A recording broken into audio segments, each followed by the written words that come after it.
Good morning and welcome South Africa to our first Top Empowerment Masterclass in partnership with Invequity and Signa Group. Today we'll be in talks about the private equity investment as a tool of transformation. Hello, and my name is Tabiso Mishak Mahlabeng, and I'm the marketing executive here at TopCo Media. And today with me, I have top wonderful people who will be talking on this topic, who will dissect it for us so that we can understand what is private equity and what is transformative investing and how we change the narrative of BEE as a business tax, and also how the multinationals can play a role when it comes to this. And lastly, we'll also talk about transformative investing and how it drives economic inclusion. But before I go any further, let me first introduce Boitumelo Tsepu. She's the CEO of Invequity. She manages both the governance and investment teams. Fun fact about Boitumelo, if you don't know, if she's not at work, she likes singing in her church choir and spending time with her family. Boitumelo, would you say hi to our audiences today? Hi, everybody. Thank you so much for joining us.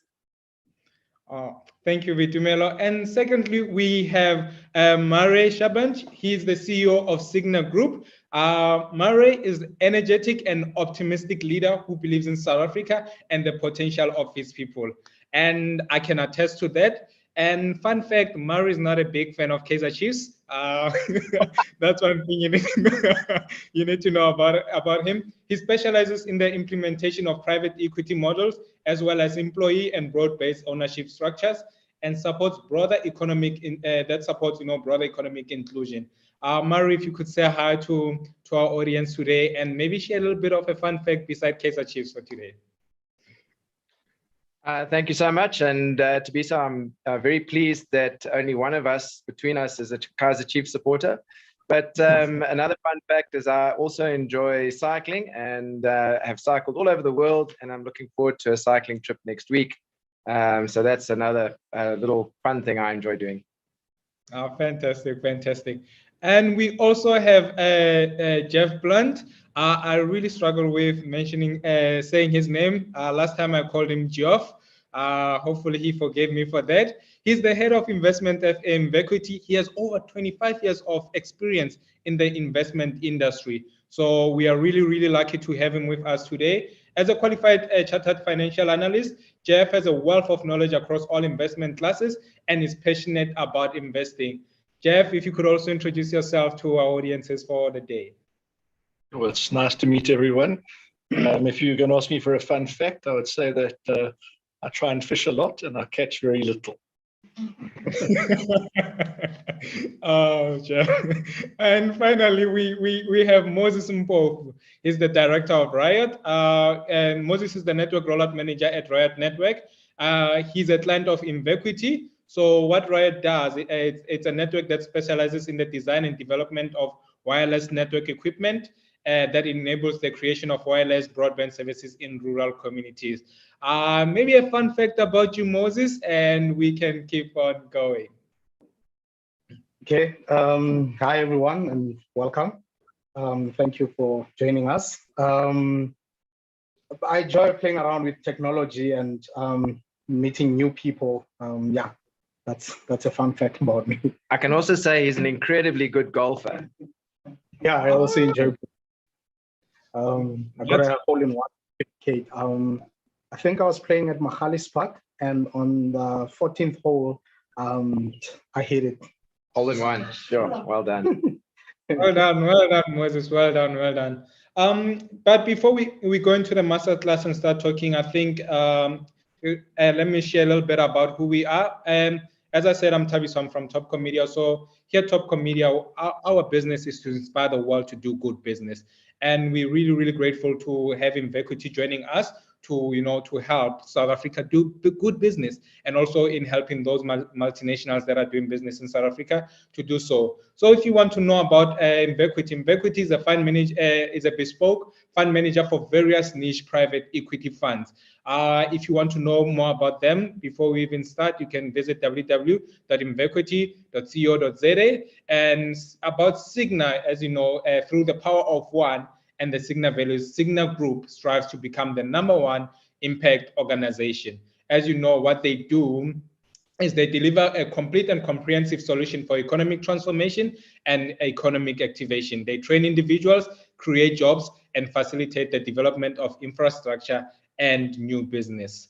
And so just to start it off for the day, like one of the biggest things when we talk about BEE in South Africa, the topic most of us or most of South Africans, we try to run away from this topic.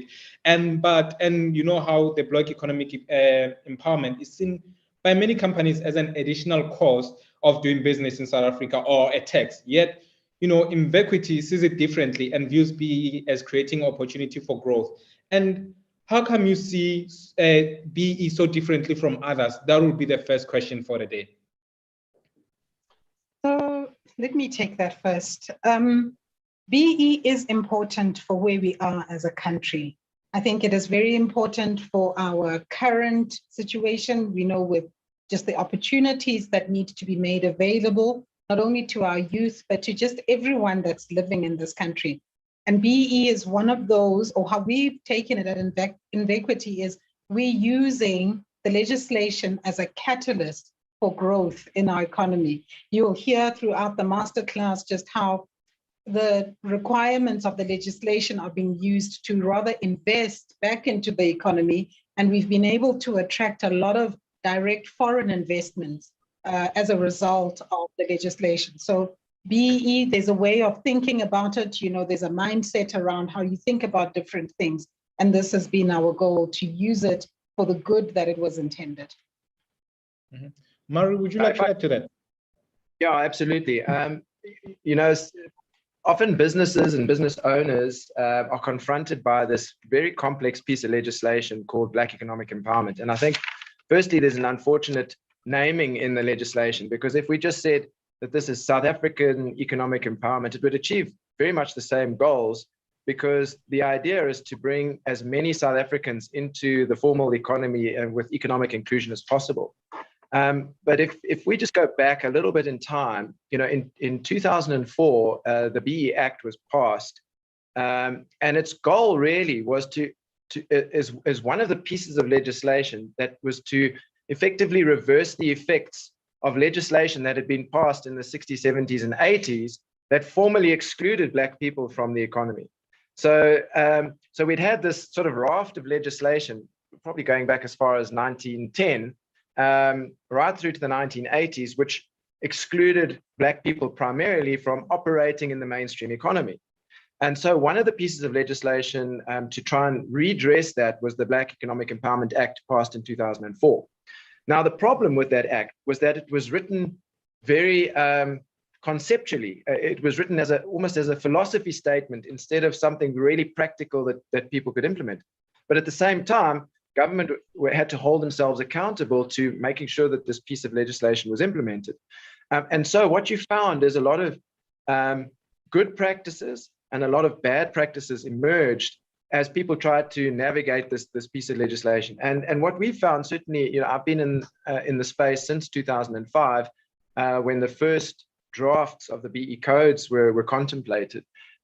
What we noticed really from then is that organizations who understood the philosophy of what BE was trying to do, which was to create economic inclusion, create economic growth, stimulate investment, stimulate learning, those organizations have done really well in implementing BE in their organizations, and have seen it as part of a business as usual for companies operating in the new South Africa.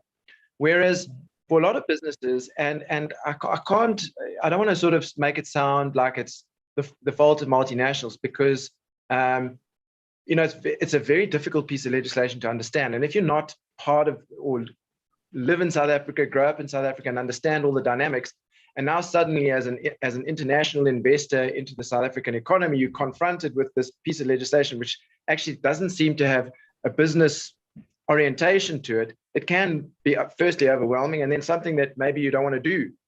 And so what we've experienced over the years is engaging with clients that say, let's look at this piece of legislation, this BEE, as a way of making business sense and enhancing what you do in South Africa. And so when the legislation was amended in 2015, and it provided for Black fund managers to provide a Black ownership solution through their investing activities, it really was a catalyst for companies like Invequity to change the narrative and have a much more meaningful conversation, specifically or most importantly with multinational companies, and saying, hey, if you want to invest in South Africa, here's a mechanism to do it, which can not only bring about positive investment and capital contribution into the South African economy, number one, but at the same time can address your Black economic empowerment ownership requirements by participating in a private equity ecosystem. So my sort of overall takeaway for companies that are grappling with BEE, whether you're a South African-owned business or a multinational business, just having a deeper understanding of the legislation, and particularly how private equity is an enabler, really changes the narrative of BEE from this idea that it might be a tax into an opportunity. And we've seen Tumi and her team at Invequity have raised probably almost R1 billion worth of assets under management that are driving this positive economic story in South Africa. And so for me, it's a wonderful testimony of what's possible when people no longer wear this cap that says BEE is a tax, but rather it's an opportunity. Oh, great, Murray. I like how you put it, that how we need to change the narrative, because from the negative one to more of a positive one, and I'm grateful that there are companies like Invequity that are leading that. And then one would ask, like, who would come? Someone like me who has less knowledge. But before I go into that, I just want to let our audience and attendees that are out there that if you have any questions, please feel free to put them in the Q&A, and Murray and team, they'll be grateful to answer them for you. And the second question that I will have for you with Tumelo and Murray is, how does the BEE legislation, right, encourage private equity investing, which later on Jeff will dissect about what is private equity. You can. Yeah, so I think what's worth knowing is if you dig into the legislation, and particularly the BEE codes of good practice, there's a provision in there that talks about the measurement of Black ownership or Black ownership recognition, which is a very important driver of the measure of transformation in a company. And the objective really is that at least 25% of companies should be owned by South Africans or Black South Africans. And that's nothing unusual. If you go to any country, if you try and set up a business in China, for instance, the local ownership requirements exceed 50%. Same if you do in Saudi Arabia. So this is not an unusual requirement that businesses have local ownership. And the Black economic empowerment legislation is no different. But what is really fascinating for me is that in the BEE legislation is a provision that allows for funds, private equity funds that are managed by Black-owned fund managers to be deemed to be like a Black person investing in the local economy. Now, why that's so important is that it means that a private equity fund where it's managed by a Black fund manager who makes the investment decisions and applies their thinking to what downstream investments they're going to be making, then those investments are deemed to be as if a Black person were making those investments in the local economy. And I think that achieves two major things. Number one, you're stimulating the creation of Black fund managers, because there's now a market for Black fund managers to be operating in the context. But the second, and I think more important and more subtle thing, is you now have people who have an understanding of the dynamics of what's going on in South Africa. So these clever people applying their minds about how to make investment decisions in the South African local economy. And for me, and the legislation enables that. And a lot of people don't understand that this is what BEE now does or simulates. What the DTI is trying to bring about is to encourage Black fund managers to make investment decisions for the benefit of the South African economy. But I'm sure Tumi's got a lot more insight because this is what she does every day. Yeah, so yeah, Murray explained and went into it quite in really great detail. And we obviously are on the operational side, where we are seeing more and more Black businesses come and ask for this funding. But I think the intention more today is to say that this works, right? So since our inception in 2016, I keep thinking 2017, but 2016, we have made investments of over 200 million, and this is growing at quite a high pace. And those investments have shown great returns and great results. We're very excited about the companies that we're investing in. We're very excited about the entrepreneurs that we're engaging with, because obviously as fund managers, we then also get involved in terms of governance, in terms of helping them with the best operating models, and also just opening markets where we can to them. We've also seen a growth. I think another part of this business that's been quite fulfilling for myself and the team has seen the growth with the clients that we deal with. So the investors into the different funds can come in sometimes very negative, as you've mentioned, that BE has been seen as a tax. So we have to spend this money, we have to do these things. But because we actually interact as partners now in the businesses that we interact with, we're able to have different conversations. We're able to point out the improvements and just the great things that the investments are doing. And in that way, also start educating different people about how great actually this piece of legislation is. Thank you, Tumi. Before I ask this question about how Invequity investment, helps, companies, with their BE compliance, I think one of the key questions that someone might have is, what is private equity? So I think I'll be going to Jeff a bit, and then Jeff, if you could help dissect that, like, the history, the difference between PE and listed investing. Like, if we could start and dissect that, and then we'll come back, to talk more a little bit about how Invequity is helping companies. Jeff, the floor is yours. Cool. So there's an old saying, and it says, it's an old Jewish saying that says, and I think it's many thousands of years old, that if you want to create wealth, you need to put a third of your money in your own business, what you're doing, or it's whether you're in your job or your company that you own, a third of your money in property, you can obviously rent out or get income, and a third of your money in someone else's business. And private equity is about investing in someone else's business. So I suppose there's two forms of the way you can access someone else's business. There's the model which most people are more familiar with, and that's listed companies. This is Anglo-American or ShopRite, Checkers, or companies on the Johannesburg Stock Exchange, or Apple in the States. And you phone your stockbroker and you open an account and you buy some shares in that company. And you own a tiny fraction of that company. And if that company does well, it will make profits and it will declare a dividend and it will pay some of that dividend to you. And over time, if it's successful, hopefully the share price goes up because the company's doing well. That's the model that people are more familiar with when we say investing in someone else's business. But actually, that's a fraction of the investment world. In fact, there are, from an account perspective, far more private companies out there, SMMEs out there, even large companies that are privately owned. So these are businesses that are either owned by the founders or the entrepreneurs that started them, or it could be owned by people that gave them some cash to help build the business. It could be owned by the management of those companies. But these are not listed companies. They would be, in our world, you could almost say PTY Limiteds, what we would know as PTY Limiteds. And private equity really is the market for investing in these unlisted or privately owned companies. If you think about it, stock market investing, while seems complex, is relatively easy to access, but private equity as an asset class, just because of the nature of the investments that you're making, is quite a difficult asset class to access. But simply put, private equity is buying into a privately owned business. Thank you, Jeff. Okay, just to move on, Lionel, I just want you to know that we have noted your question.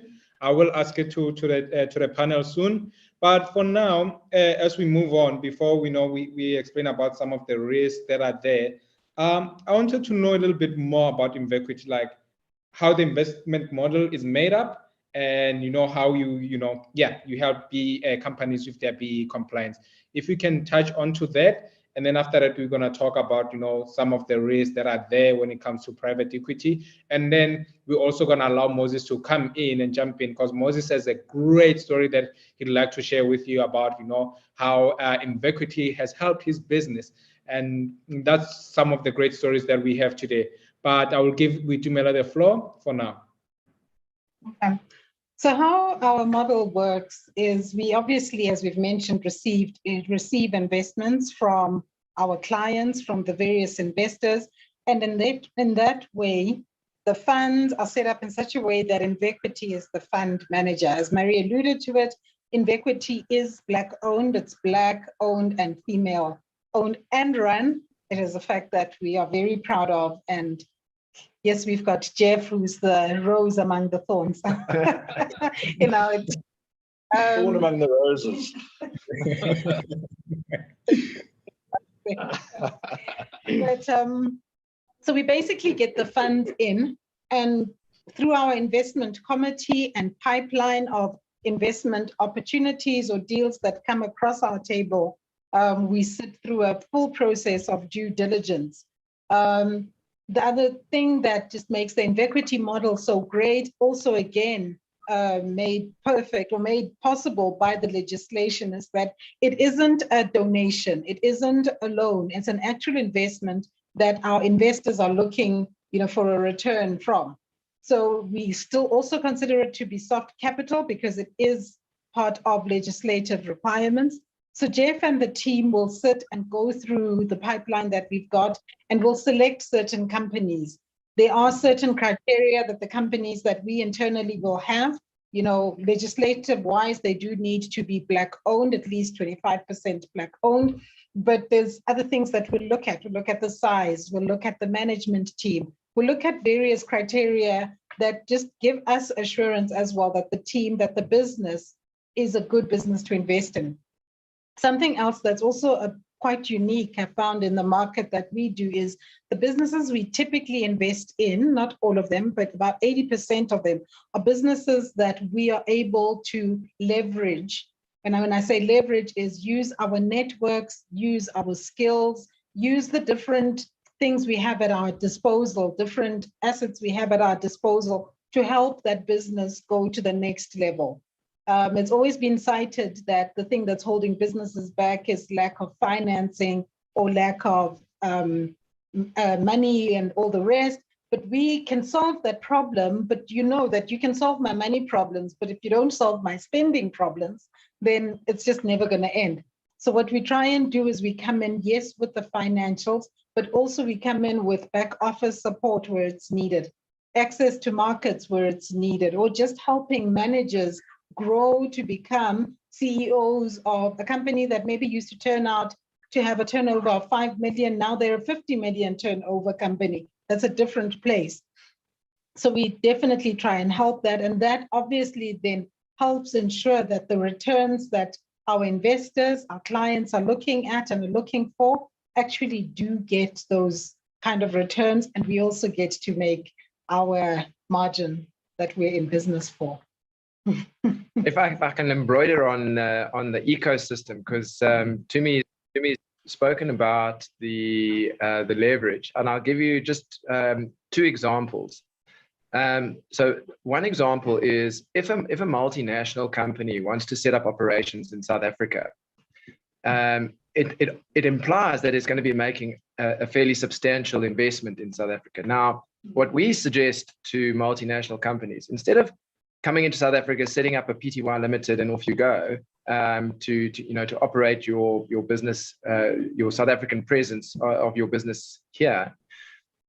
Our suggested approach would be to say, set up a private equity fund, appoint a fund manager like Invequity. That would then mean that your private equity fund that you've established as a multinational to operate can make the downstream investment into creating your South African operating capacity. And what the legislation, the BE legislation says, as long as there's a co-investment into Black entrepreneurs at the same time, then your entire ecosystem, including your multinational operation in South Africa, is Black owned by that fund.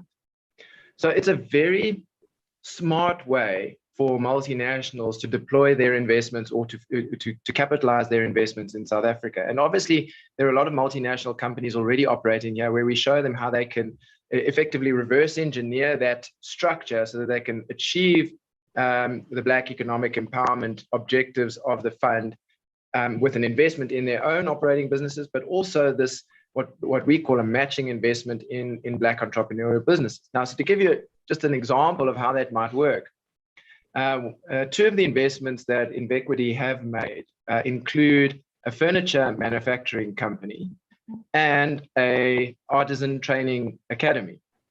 Now, what's interesting is the furniture manufacturing company will need artisans to operate the machinery. So now you've got two investments, one where you have a training business that provides artisans, and the other is a manufacturing business that needs artisans. And so you can see how this dynamic of what we call leverage, which is the success of this business drives the success of this business. They're completely unrelated. They have a common fund manager who can see this playing out and obviously makes investments that bring about these positive leverage factors. So anybody who's really wanting to build a business or empower a business in South Africa, a fund structure is a very smart way of doing it. And then having the right fund manager create an ecosystem unlocks this leverage, which helps basically the rising tide is what lifts all the ships. And that's the business model that I think is so unique to Invequity and why they've been so successful in the last 4 or 5 years that they've been operating. Thank you, Marion Vitumela. Thank you very much. Because I guess you touched a little bit also on how multinational companies operating in South Africa can also benefit from Invequity's approach. But do you want to also maybe refresh and touch on it again? Maybe for for multinationals, they're like, okay, I really want to come in, and you're like, this is the reasons you should come in, and these are the benefits you will get if you invest with Invequity. Yeah, so I'll just give you, let me paint a picture of how it can work. Obviously, we can't disclose the private nature of our clients, but we've got a number of multinational clients where this ecosystem is really working well for them.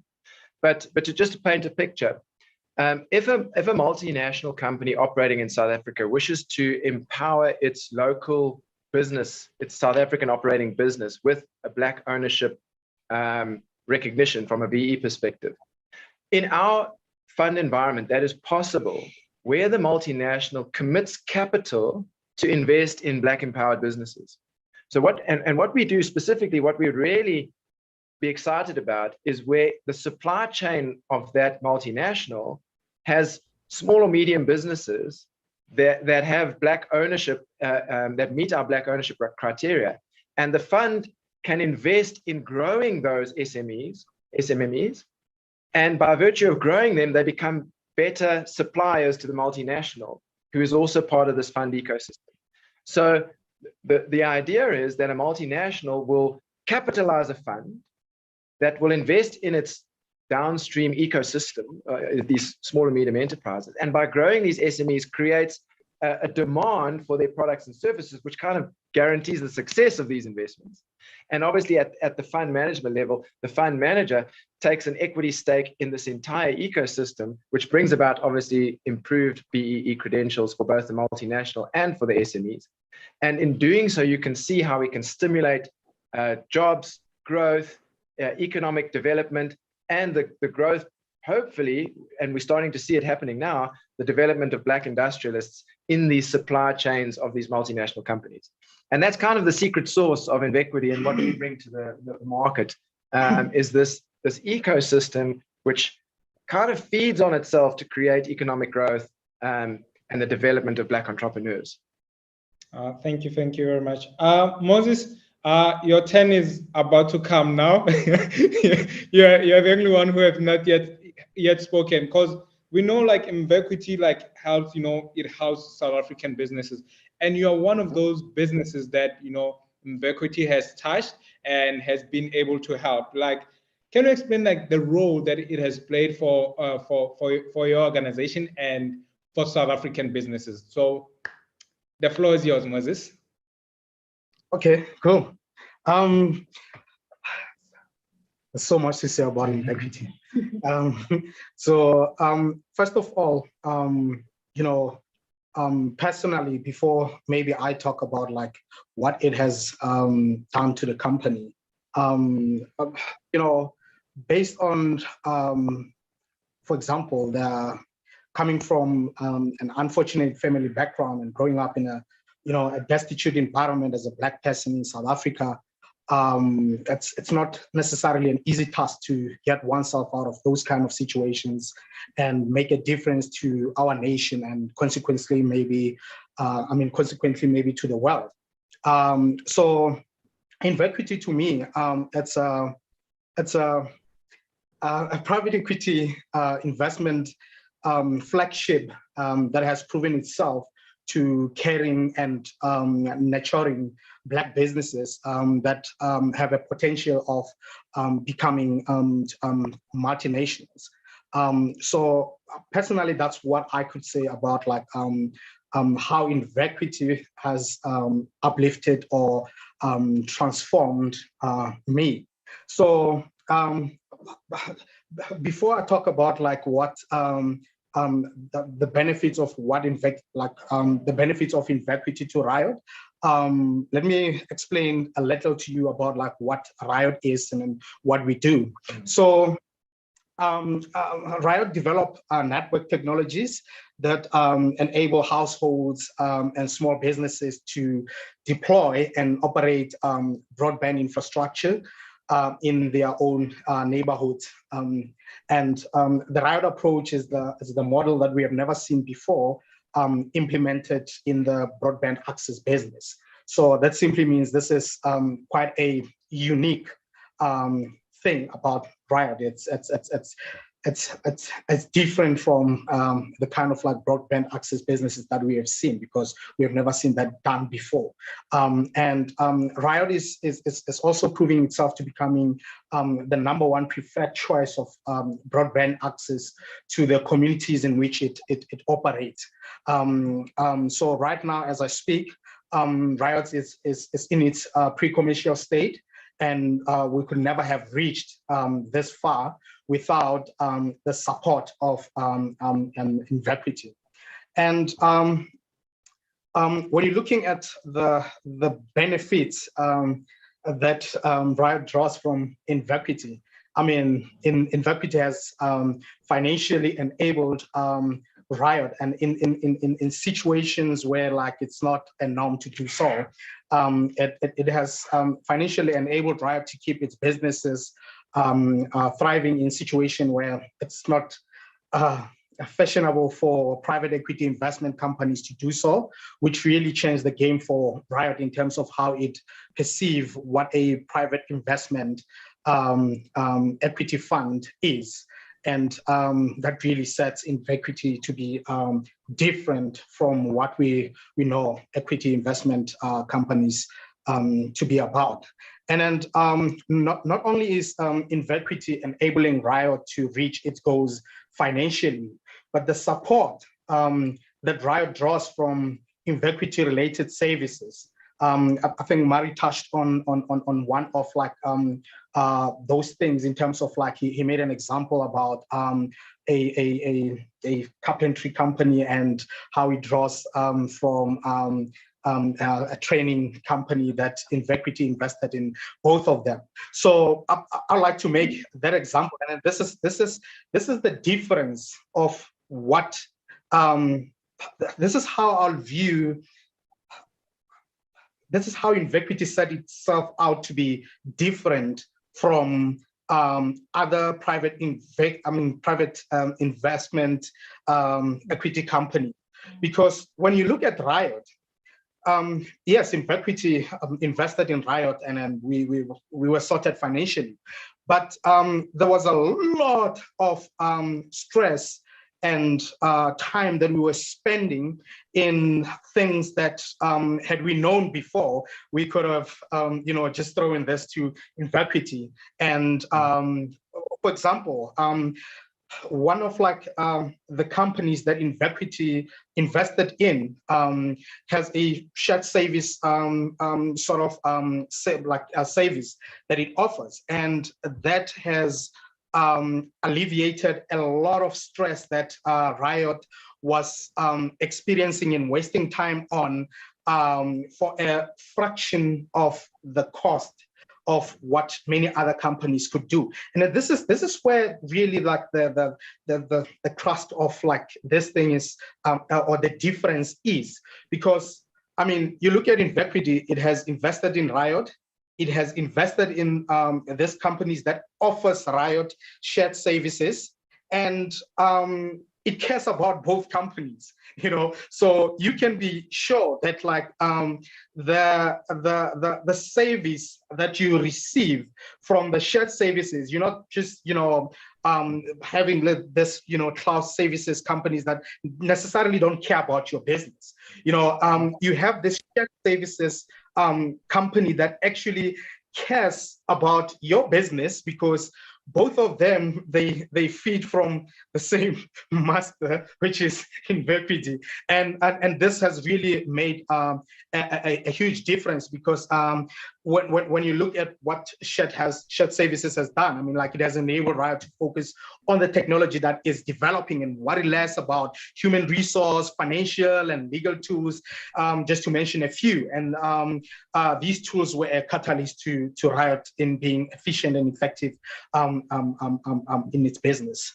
So yeah, that's what Invequity has actually done for. If I may, Thabisa, I just want to interject, because Moses is completely underselling himself, and that is, I just want to read this to you. Riot has been nominated by the Department of Communication and Digital Technology to be showcased at this year's Dubai Expo in March 2022 as a recognition of the incredible technological developments that they've made, and how they are transforming people's lives in poor and rural communities with access to the internet, basically. So Moses and his team have done amazing work, and I'll continue to do so. Man, amazing. If I had like sound effects, visual effects, I would be popping up on the screen right now. They'll be popping up on the screen right now. So all I can do for now is exporting its talent and its innovations to the rest of the world very soon because of what Riot is doing. So yeah, I'm very chuffed for what they do. And thank you to Invequity for also playing a role in that, and thank you to Riot. Moses, go on. I was just saying, like, in terms of like what Mari's closing argument was there. I mean, when you look at the issue that the problem that Riot is solving, it's not necessarily a South African problem. It's a global problem, you know. And then if we can solve it first here, and then hence the saying that, like, you know, we have that potential of becoming a multinational, because the problem that we're solving is global, and then it's not a unique problem to South Africa. I was just like adding on to what Mari was saying. Thank you, Moses. That's actually true. You know, start at home, and then if you're solving a global problem, you're commercially viable forever. Also, Jeff, I wanted to come back to you. I'm so sorry when it comes to I'm so sorry, but I wanted to come back because we're talking about like private equity. We're talking about investing, because like the next question that I wanted to ask is about like equity investment strategy. But before we asked about the strategy, like what are some of the risks that are that are there around private equity investing?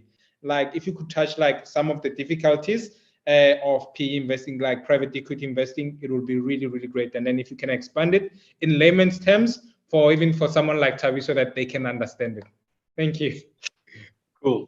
So I suppose the risks of private equity are all about information and understanding and knowledge. So if I'll draw the parallel again, if you wanted to go and buy shares in a company listed on the JSE, you could probably go and read the annual report because it gets published. There's a price that's set on the JSE because people are buying and selling shares all the time. So there's a reference price. There's a market there that there's actually where you can actually put offers in to buy the share or sell the share if you want to get rid of it. So there's liquidity.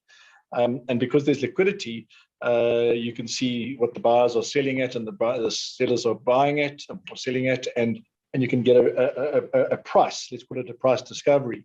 And then you can say, well, I think that this business is worth more than the current trading price. The share's trading at 10 Rand a share. I think it's worth more. I'm going to buy some shares. Now, the problem in private equity investing is that none of this exists, okay? Because you're dealing with someone, probably the founders or the managers, the current shareholders of the company don't have to publish their financial statements.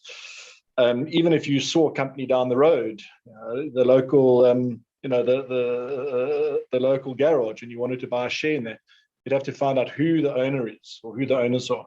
Then you might not even get the financial information. They might not want to sell. How do you value the business? Because there's no reference price.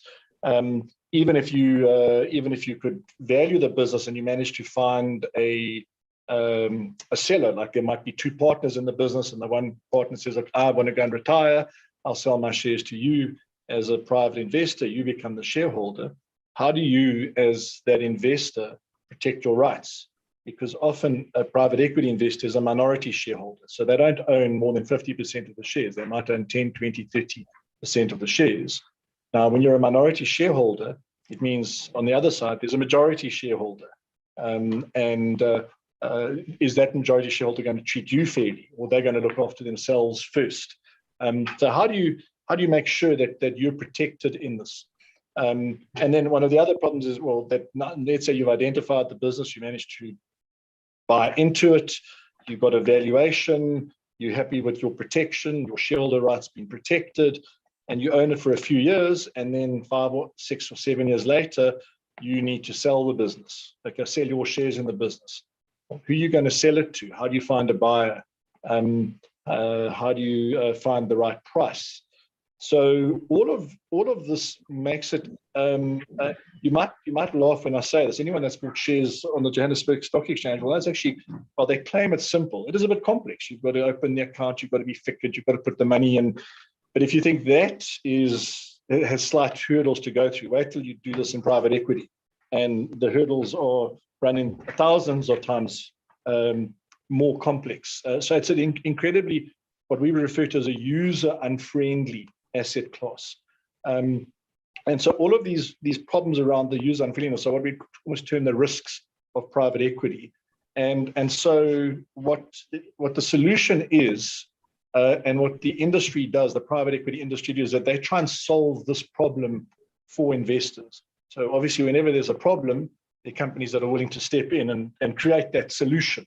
And so the traditional private equity solution is that a private equity fund would go to investors and different individual investors. That could be companies, that could be pension funds, and they say, give us some of your money and we will put it into a pool of assets, a pool into a fund.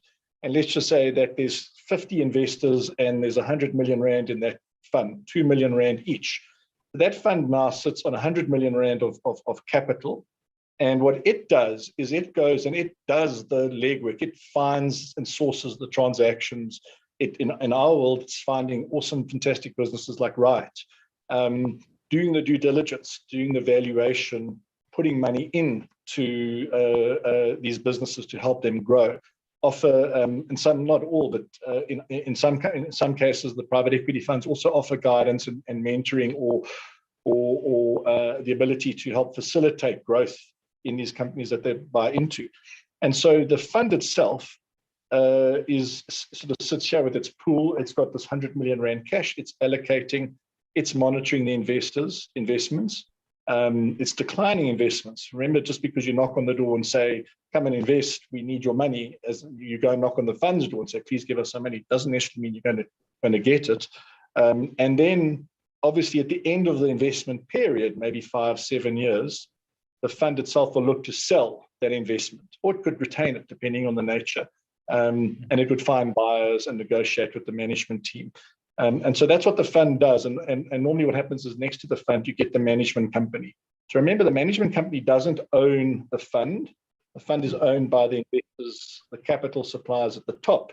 But the management company the team that is the firm that actually is running and looking after the assets in the fund, deploying the investments, monitoring the investments, and ultimately, hopefully, disposing of those investments at a profit.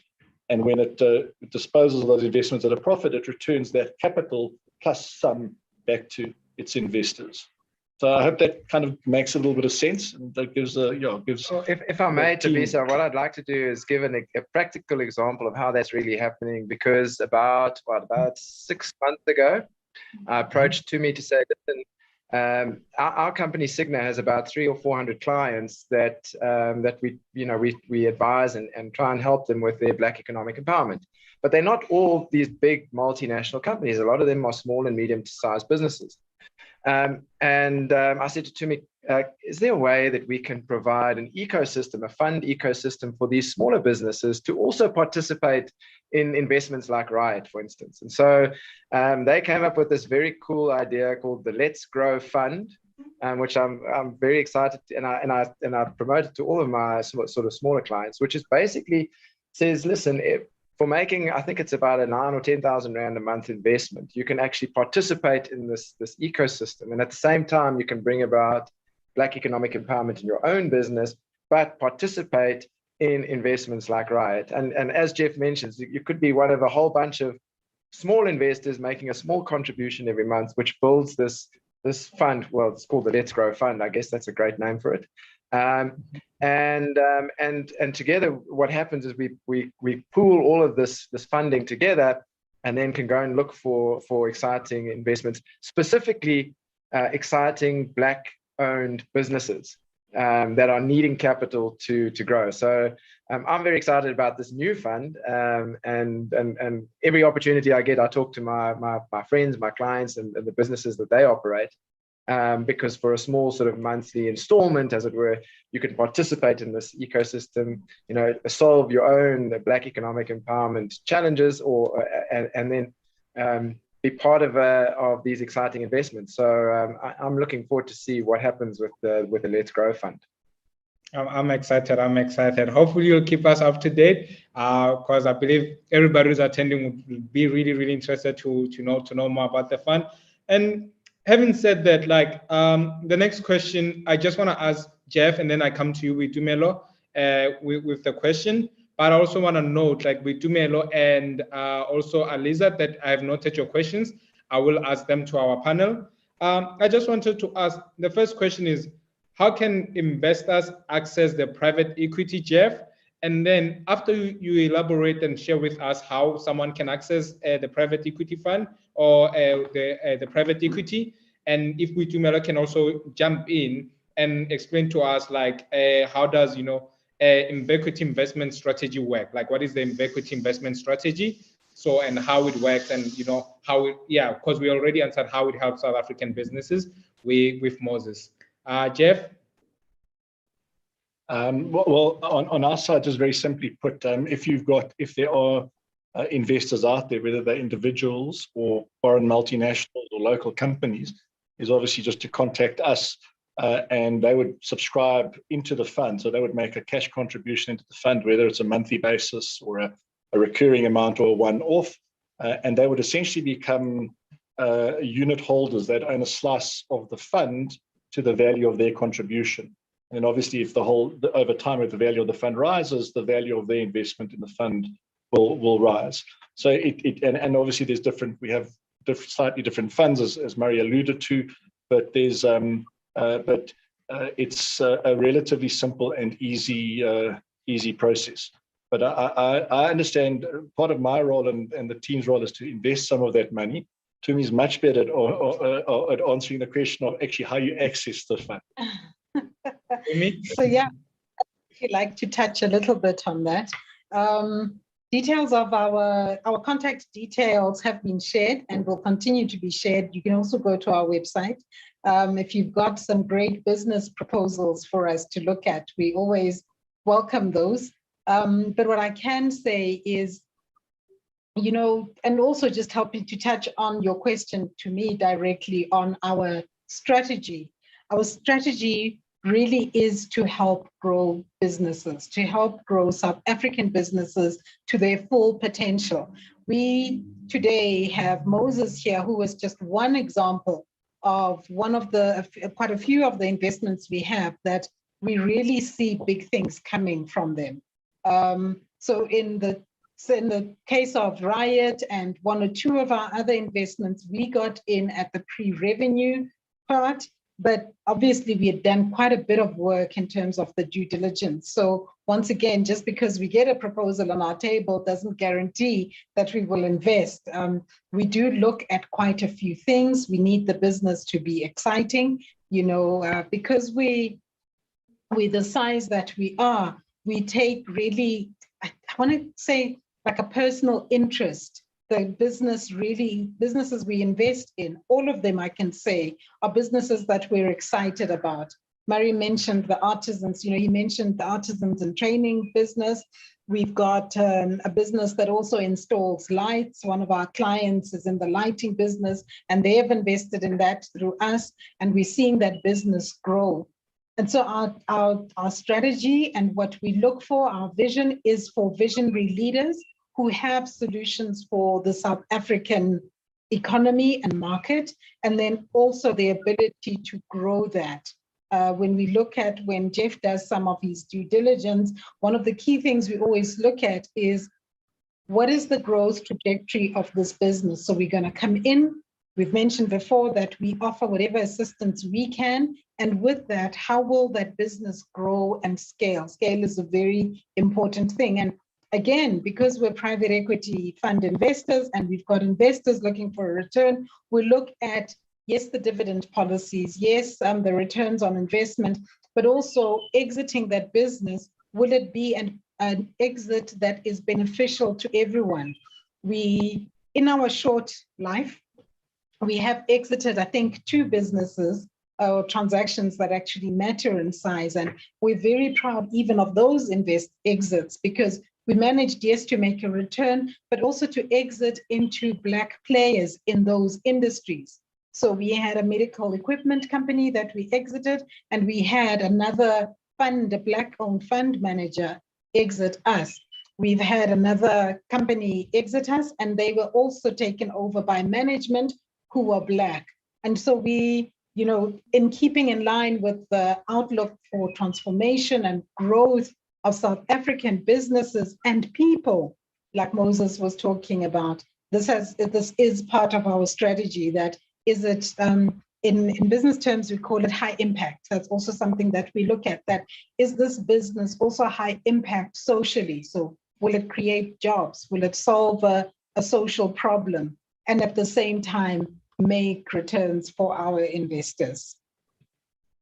Thank you, Vitumelo. I guess I would come back to you, Jeff, and ask, what types of returns can investors expect when they invest with Invequity? It always comes down to the numbers at the end of the day. Yes. So maybe I'll talk about the asset class as a whole, and then maybe we can talk specifically about Invequity. Over time, the average return for listed company investing, if you buy a stock exchange, if you buy the all share index and own it for 10, 20 years, the Johannesburg Stock Exchange or the New York Stock Exchange, the Dow Jones, typically investments in the listed space on average earn around inflation plus about 6%. That's like a long-term goal in that space. In private equity, the range can be higher or lower, and it really depends on what your objectives are. So you get some private equity funds that are just purely return driven. And the rule of thumb there is that they would try and do inflation plus 8 or 10%. Sometimes they do better, sometimes they do worse. Remember, these are objectives. But you also have firms, private equity firms that are looking to make an impact as well. So an impact doesn't necessarily mean that you actually have to sacrifice returns, but what it means is that you are balancing your impact, whether it's environmental impact or in South Africa's case, transformative impact in terms of transforming the economy. It could be governance impact, social responsibility impact. And so generally when we are looking at investment allocations, we're trying to balance those impacts. they often talk about triple bottom line reporting for corporates. In a way, we're trying to look at multiple return drivers. Our return on investment is that we want to get a decent return for our investors, inflation plus something for our investors. But at the same time, in other words, the capital at least stays with inflation or grows faster than inflation over time.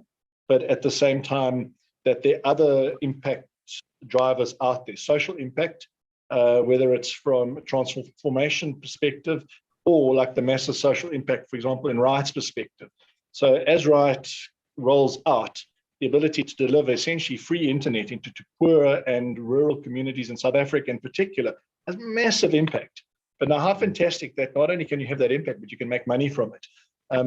And I suppose our view is that actually impact and returns are not opposites. They actually complement. In fact, if you're getting impact, you can actually create fantastic returns as well. But what that does mean is that when we make our allocations, we don't just look at chasing the returns. And often that means is that you're looking at a longer horizon. Businesses that are just chasing near-term profits might turn the profit. But when you're looking at impact investments, you have to be a little bit more patient. So typically our returns are inflation to get your money back, plus a decent compensation or risk compensation for the risks you're taking. Thank you, Jeff. I guess before I ask one of the questions here to Murray about like what about small enterprises and micro enterprises, does Invequity have a solution for them? But asking that question, I see I'll also start asking the questions from the audience. Sibweng also had a question. Sibweng Musia says, does Invequity only help existing businesses or startups as well? So I think those two questions go together. Marian Bitimelo, the floor is yours. Cool. Well, I think Invequity's track record demonstrates how effective they've been in identifying really good small and what we would call small and medium enterprises that have a very positive growth trajectory and meet certain criteria. For instance, they are partly Black owned. And they have a high social impact because I think one of the things Invequity is really aiming to do is to move the socioeconomic needle in this country. One has to question whether, for instance, making an investment in a property company stimulates socioeconomic growth. There's nothing wrong with property investments, and as Jeff said, at least a third of our income should be there. But that's not the focus of Invequity. The focus is really to invest in those companies that are going to bring about some kind of socioeconomic impact. But how does that work in our environment? Well, if you understand the model is that we go to large companies like multinationals or even smaller companies through the Let's Grow Fund. We raise capital. This capital is then cash that is available to invest into qualifying investments. Now, as Jeff mentioned, private equity, you have to go through a due diligence process and make sure that your business meets all the criteria, including some of these criteria like black empowered, high social impact, etc. And then if you think of it like a funnel, you have lots of people are interested in getting money, but not so many businesses will qualify. So you go through this sort of funnel process till eventually you get to a point where the investment committee of Invequity says this is a good investment. And we are now prepared to take our clients' money that they've put into this fund and invest it into these businesses. So that's how the model works. And their track record, is really good. And I think Jeff's been underselling how well the portfolio has been doing. And so any business that meets those investment criteria would go into the funnel for consideration. And if you get through all of those sort of selection criteria and you're ready for a capital investment, then that's when the Invequity would deploy capital and then come and be involved. And the involvement would be things like sitting on the board, helping with governance, helping with access to networks, helping with this leverage that we spoke about, so that they can help to create the success of that investment. To me? Yep. There was also a question around individuals, how do we help micro businesses and individuals and EMEs? And I think just as a general, a little bit out of the private equity conversation now, as a general principle, if you have an idea and you want to start a business, I would say start, right? Because we're a private equity fund, we need to invest in a business. We ourselves are entrepreneurs, yes, in that we started Invequity, but we are not in the business of starting businesses. So start your business, get a track record, write things down, have a history, so that when you come to Invequity, there's something that we can work with. And we've been speaking about it all morning, that we are definitely always looking for those diamonds in the rough. We are looking for those businesses that typically someone else may not look at. We'll look at, you'll still go through our criteria, but we've had businesses, Marie, that have come in and at face value don't qualify. Like, we actually can't look at it. It's not bankable. It's not all the rest. But upon further investigation, because we are interested in what that business has to offer, maybe we do see some synergies with some of our other investments or some of our other clients, we can take a second look at it. So we definitely have offerings for your more micro businesses, but like I said, I think move onto it and move. I know that sometimes in the past where we haven't been able to help a business, we've been able to refer them to someone that we know could possibly be in their space and would be more interested. Thank you, Witumelo. Moses, the floor is yours. Yeah, just to amplify on what Tumi has just said in answering that question. I mean, you look at where Riot started, from how it started as an idea. I mean, there was no business, but then there was idea and technology to just a minimum viable product to prove that this is what we talk. So when she says start, bring up something, even if it's not in the market, but then bring up something that you can explain as to what your business is about, and then what's its viability in the market. And yes, there's going to be that due diligence that has to be done, which might take some time until maybe they invest in your company or something like that, which was the case with us, that the due diligence that was done for Invequity to invest in Riot was really hardcore. I mean, it really took some time. So yeah, I'm just amplifying on Tumi's point of saying just start, Yeah. Thank you, Moses, for that point. I really appreciate it. And as you can see, for everybody attending, Moses started, and today he's here with us on the panel. If you start, you could probably join us on the panel next time. And just to go on, because there's lots of questions that everybody is asking. Witumelo had about 4 questions, and I think everybody can get a piece of the pie and answer one of the questions that really would apply to them. I'm not sure if Witumelo is a he or she, but Witumelo asks, how many investments can a partner have active at one time? The second question is, what is a typical board composition? And then what role will a person play in the relationship during and after the transactions? And what is a great return profile and strategy of these companies? I think the last question is actually for Jeff more than anybody else, but the floor is yours. So I think so another thing that I just needed to understand, but I'll just answer it generally, is on which side of the divide are we talking? Because we've got partners who are our investors. So for our investors, they can have multiple businesses, right, that come in and take up the solution. We do have clients that I think have got 3 or 4 businesses that they have put under the fund structure, and then they're also investing. So our partners really can invest and can participate with as many as they need. The other thing that we will do is obviously engage the client and see where the need is for our structure and make it applicable and appropriate for them. Typical board composition. So as a fund manager who's managing the fund, our real interest is just in seeing that the business is being managed and run correctly, appropriately, and for the benefit of the business. We, in most cases, especially on the investment side, we bring in that governance skill that one of our service providers like to say, differentiating between the shareholder, the director, and the executives of the business. So that's some of the excellence that we will bring into the businesses at different times. The board composition is really dependent on the client, dependent on the investee company. So that's always dependent on the situation.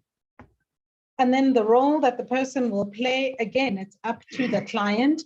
Especially on the client side, it's up to them on what role they want to play in terms of the investments. We do try and make our clients' lives easier, and that's why we are managers, and that we try and manage them, the investments, especially the investments in the Black companies. We sit on the boards, we try help wherever we can, give expert advice, and then we report quarterly to our investors in terms of how their investments are doing. Jeff, target return profile and strategy.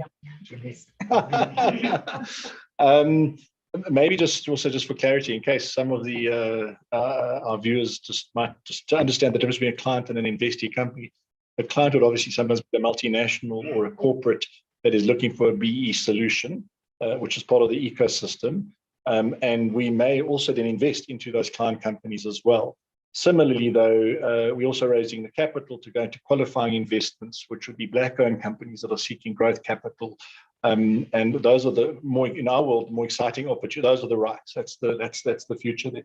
So in terms of maybe talking about those investee companies, the return profiles, it really depends on the life cycle of the business. So if I could almost, I know that the textbooks talk about 5 parts of life cycles, but I'll talk about 3 just to keep it simple.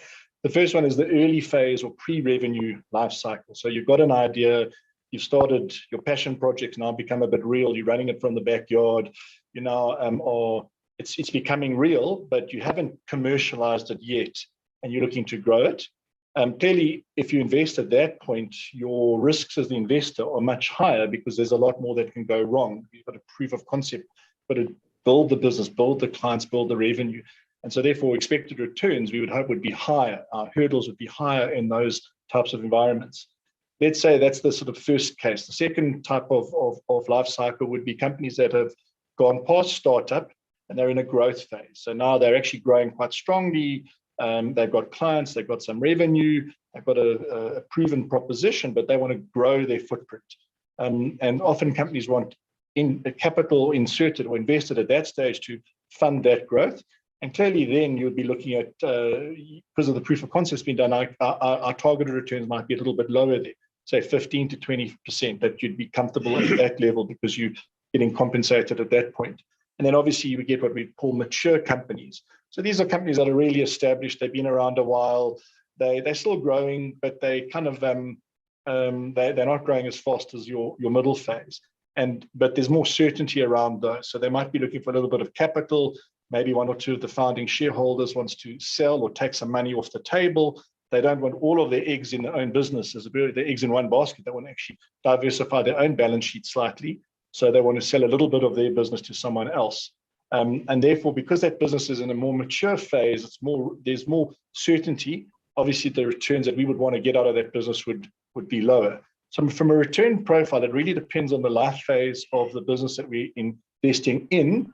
And the potential and the risks associated with each of those phases. But I mean, we're more than happy to take these questions and conversations offline as well. Oh, thank you, thank you, Jeff.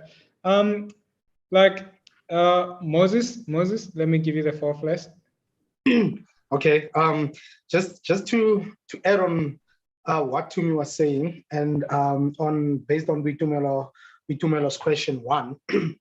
How many investments can a partner have active at one time? I mean, from my experience at Riot, having Invequity as a partner or as an investor, they actually go all the way to actually finding other partners who can actually invest in your business.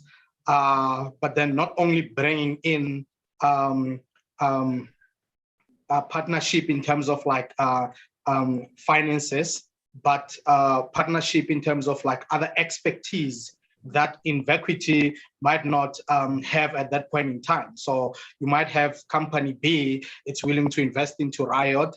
Invequity might source that company and say, come and invest in Riot. But then the only thing that you're bringing in, you're not only bringing in finances, you're also bringing in expertise, 1, 2, 3, 4, 5, that might be lacking within the company, and Invequity might not be experts in that. So just to add on what she was saying, I think like you can have probably as many partners as you have to invest, depending on what they're bringing to the table. Thank you, Moses. Thank you for everyone who has joined us. And I know there's lots of things that we would love to talk about. We could go on forever. But just to close off, I would like to ask each and every one of you the last thing. Like, Mari, if there's one thing you'd say is a key takeaway that you'd want for the multinationals who wants to invest in South African businesses, what would be that key takeaway? Dumelo, for small enterprises or businesses that want to come and work with you, what would be their one key takeaway? And Jeff, when it comes to you, we talk about money because numbers. If there's one key thing that you can say, if you do this, you would see great returns for your business, especially when you come to Invequity. And then Moses, to also, if you can share, like, if someone wants to do business with Riot, how they can reach out to you. And then finally, Tumelo will share her final remarks on behalf of Invequity, and then we will close off. The floor is yours. Thanks, Tabitha. I think for me, the closing comment would be that in the ecosystem that Invequity has created, it is an unbelievable place for multinationals to bring about investment into South Africa and into their business that's operating in South Africa, and to participate in this new asset class, transformative investing. And if you can see the results that this team of Invequity is generating right now, it's an incredibly exciting asset class, and the multinationals themselves can resolve one of their biggest challenges, typically, which is Black ownership recognition for their own businesses. For me, that's the best takeaway, is that it's a win-win. We're bringing foreign direct investment into South Africa, stimulating the local economy, developing our future Black industrialists, and Invequity have got it all right in this ecosystem. So I'm very excited about the future for them. Thank you. So if I speak to small businesses that we work with, or we potentially would be interested to work with, I've already said that, start, push, hustle, do what you need to do to build your business and that track record. But I think also one of the things that I found is quite important in the entrepreneurial journey is planning and thinking about what you want. So it's very easy for an entrepreneur to say, oh, these guys are going to give me 10 million, I'm taking it. If you take it, understand that you're bringing in a certain kind of a partner into your business. And so if you haven't planned and thought about what your business looks like, you're going to take this partner on that might not align with your values and what you want to do just for the money. And yet, we've spoken at length about Invequity and our principles and what we stand for. Is that something you want to do? I do also want to reiterate that I'm very passionate about the space. The business is going, it's fulfilling what we had come to do, what we had come together as the shareholders to try and do, to just change this narrative. So absolutely, we're looking for more partners. We're looking, even for, Mary mentioned that we've got a new offering, that's the Let's Grow Fund. So for your smaller white-owned companies to come in and be part of this ecosystem, and more than just get their ownership or their Black ownership credentials that they need to be part of actually doing good for the country. Jeff? My little bit of advice would be to any entrepreneurs or business owners that come to us, but I actually think just as a business advice, is you've got to know your business DNA. And what I mean by that is you've got to understand what makes you different or unique or special. Even if you've got a business that looks like that there's many similar competitors. In other words, understand what makes your business tick, and what makes your business different to your competitors. Now, Right's fantastic because Right's actually unique. So it's made its own space. But a lot of businesses have got lots of competitors. If you're running a garage down the road, why is your garage different from others? So actually know what your differentiating factor is, know what your DNA is, and be able to articulate that, be able to explain that. Maybe to say is that I think often you get entrepreneurs that kind of have an idea or they've started a business, but they're actually, they're not necessarily just looking for capital providers. They're actually looking for solution providers. Someone's going to solve their problem.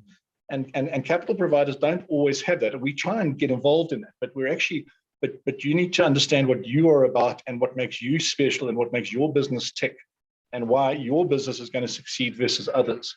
And I think if you can understand that yourself and you can explain that to others, and you can then implement that in the way you run your business, I think you're hopefully on a winning form. I should say hopefully you're on a winning formula, not hopefully. Thank you. Moses, last words, and then Vitumela can close off for us. Okay, cool. High impact. It's one of the words that have been thrown around today, and it's been explained as to what a high impact business is. It's actually one of the key points of what a high impact business is growing the economy, creating jobs for people while you're making money, of course. So if you wanna become partner with Riot, I would suggest that you buy Riot equipment and roll it out at your own communities, because what Riot is, it's a community network. It's a crowd-funded network whereby the people who buy this equipment. So if you buy this equipment from Riot and then put it around, number one, you are making a social impact to your community. Before, let's say all these people are paying you. By just putting down that infrastructure, you're making a social impact and you're making money out of it. But then the people in which are operating this for you can actually make money out of you as well. So you see, you're creating jobs for these people as well. So that's one of the key points or takeaways of what a high impact business is. So with Riot, because we are right now in our pre-commercial state and rolling out these networks, the best way to collaborate with us is to buy a lot of our equipment and then install it. Now that's a true entrepreneur, right? That's a true. And I think I gave him the most important advertising space. I'll send you an invoice afterwards. But before Vitumela goes, I just want to let everybody know that we'll be having another masterclass on the 16th of March at the same time at 11 a.m. We look forward to seeing you there. And I just want to thank you, Mare, Vitumela, Moses, and Geoff, for joining us on this platform. And we really, really appreciate, and we hope you learned a lot. And let's go out there and inspire the world to do good business. And Vitumela, you can have the last word and we will close off. Thank you, everyone. Yeah, I also just want to say thank you so much for your time. Thank you for listening to this bunch of entrepreneurs. And that's why we work so closely with entrepreneurs, because we also had a vision. We also had a thought of what to do. And we were interested in different aspects, but we were able to bring it together. But I think if we've achieved one thing, for me, or if we can achieve one, if there's a big outcome from this session, would be that transformation is not a tax, should not be thought of as a tax, but something that is vital to make sure that this economy grows. We sit in a world where you have only 1% of the world population that is rich or is able to make it, or whatever the stats are. And we all know that's not sustainable, that can't be. So let's not let South Africa be part of that. Let's try and close this inequality gap. And how do we do that? Investments from those that have, and then making those investments work. So it's not donations, it's not things like that, but it's making them work with people like Moses, like our other entrepreneurs, making those investments make a difference in our country. We just want to be that one that makes that tick, that makes that extra difference to get us across the line. Thank you so much, everyone. Thank Bye-bye. you. Bye.